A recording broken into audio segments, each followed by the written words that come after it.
But first, let's look at another piece of legislation that was just approved by Congress today. It is the wide-ranging Farm Bill with a cost of $867 billion over 10 years. It reauthorizes a variety of farm and food programs. Among other things, this bill would provide new help for dairy farmers and legalize industrial hemp. It also avoids cuts that had been proposed to the food stamp program. Our own Lisa Desjardins joins me now from Capitol Hill to dig into the details. So Lisa, remind us overall what's in the bill and why does this bill matter?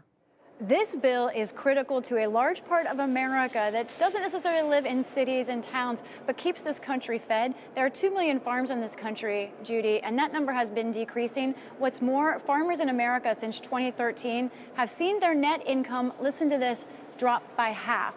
What the Farm Bill does is it keeps programs in place that help stabilize farms. Some of them are subsidy programs, some insurance programs, but if it doesn't get reauthorized, farmers have less stability. And these are people who basically are Wall Street traders on tractors. Every day, prices matter, and this bill helps them get loans and pay for and plan their next season. Without it, there's a lot of instability. So one of the things we mentioned was dairy farmers. What kind of help are they getting, and how does that make a difference? Well, it's significant because dairy farmers in particular have been hit by retaliation from the Trump tariffs. So let's go through exactly what's happening in this bill. This will expand the program that is a safety net for dairy farmers. In fact, it will give them 7 times the protection that they had in the last Farm Bill.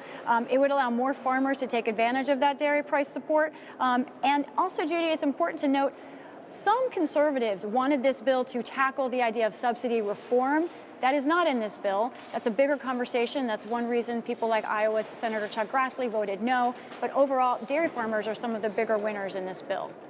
Lisa, another part of the bill that's gotten a lot of attention is food stamps, the so-called SNAP program. Tell us how the bill changes that. So food stamps make up the spending for food stamps 80% of the Farm Bill's funding. And there was a huge fight over whether there should be more work requirements. Now, the food stamp program, or SNAP, reaches 42 million people, but there will be no changes that could mean cuts in that program. Some conservatives wanted to add work requirements that would have led to fewer people getting those benefits, but that won't happen in this bill. Instead, Judy, I've learned from multiple sources on both sides of the Capitol that the Secretary of Agriculture, Secretary Perdue, is expected within the next couple of days to try and flex administrative power to launch a new rule that could mean more people, especially in cities and towns, might have to abide by work requirements. Basically, it means cities couldn't opt out of those work requirements. We will have to watch for that. So, of course, it's a farm bill, but there is also language in here that addresses wildfires. So tell us about that. This is pivotal. There are some new provisions, and there have been over the last year, that allow for better use, better guaranteed funding to fight wildfires. But Judy, what's most significant here was that some conservatives wanted to change rules allowing for more logging, more clear cutting. They say something that would prevent wildfires. They say environmentalists were getting in the way. However, Democrats put up a very large fight. They said that that was actually a problem, that too much logging would come from those changes. And in the end, those changes were not made. So a victory, if you will, for environmentalists on that part of the bill. And finally, Lisa, language in here about the legalization of hemp.